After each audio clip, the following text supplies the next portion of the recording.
to share something with you. That might put me in a very negative light, yeah. Relationships are not my forte. See if someone grabbed up my wife or something completely different ballgame. I'll walk away from here, and this has been like a therapy session.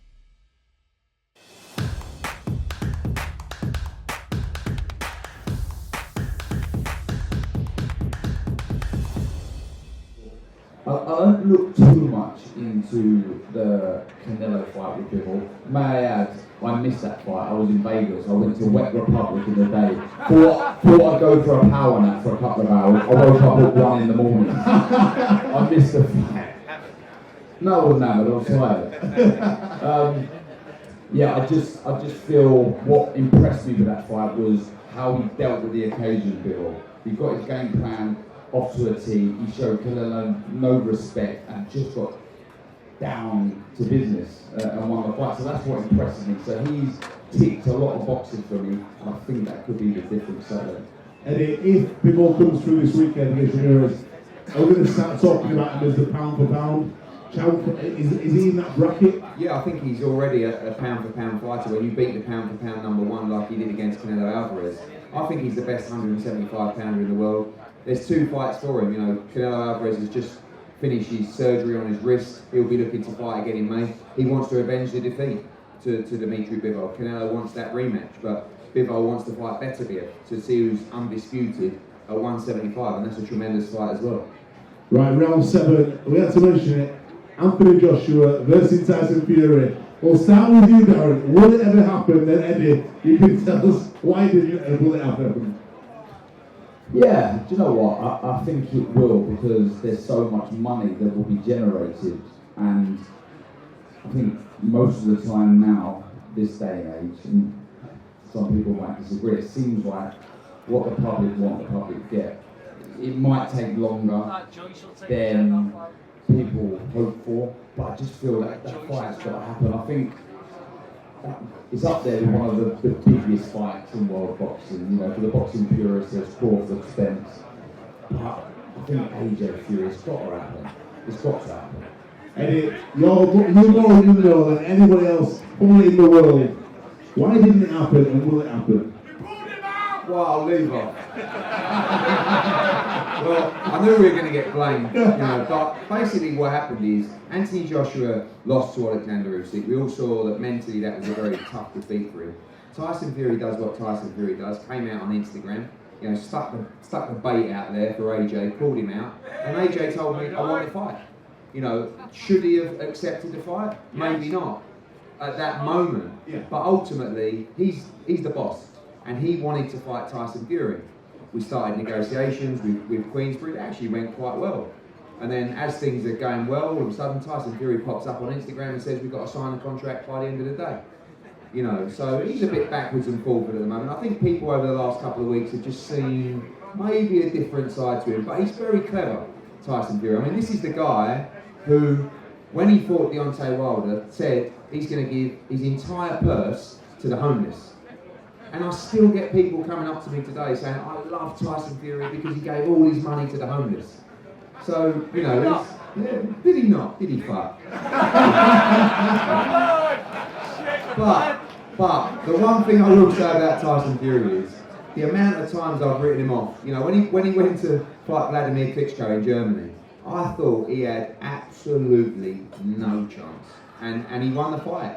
The first time he fought Wilder, I thought he had no chance. And really, I know it was a draw, but he won the fight. And then in the rematch, you know, he went and he stuck it on Wilder. So Tyson Fury, although he's a little bit up and down, and I don't believe everything he says, he is a tremendous fighter. And for me, the Anthony Joshua fight is a fight that has to happen. It does. Thank you very much. I think we should get you involved. I think we'll do well.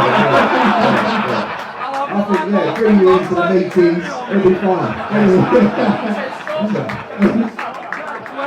So, Anthony Joshua.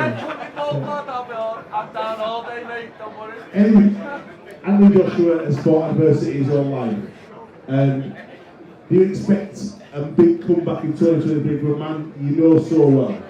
Yeah, I mean, like, after the Usyk fight, we saw it was an implosion in the ring. You know, it was years of frustration. You've got to remember, this young man wasn't, you know, built for the lifestyle and the life that he ended up achieving. So he can't really go anywhere. People talk about the successes of, you know, making money and achieving all these belts and everything, but it is quite a strange life that you have to lead. You know, all he loves doing is really going to the park with his mates, having a kick around, getting on his motorbikes, doing a bit of motocross, playing a bit of FIFA. And that life kind of eludes you because you're removed from normality. And I feel like he's been under a lot of pressure for many, many years. And people saw that. And I think people appreciated it as well and saw the real side of Anthony Joshua rather than a guy that feels he's just got to be an ambassador and a role model to people. So for me, this young man is a sensational young man. He continues to inspire me. And I believe he can still be one of the best heavyweights in the world. I believe he can win world heavyweight titles. But as Darren will testify because he knows him, he's a really, really good guy with a good heart. And as I said, he found boxing. Boxing saved his life. You know, I'll tell you a story about Anthony Joshua.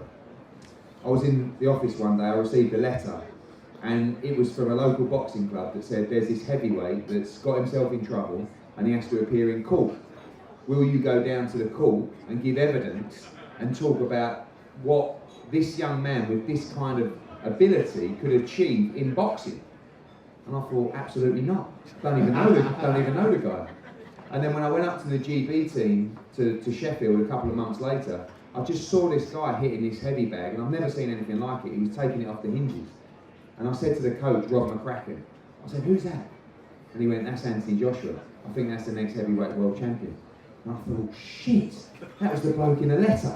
And I wish I would have gone into court for him, but we ended up signing him anyway, so it ended up working well. But that was a good example. This guy was going to jail. You know, boxing saved his life, and what he's achieved, and the way he's changed the game, and the example that he set to the younger generation. Forget social media, forget screaming and shouting deadlines and this and that. That's a proper man right there, and I believe he'll be heavyweight world champion again. Love that. Love that.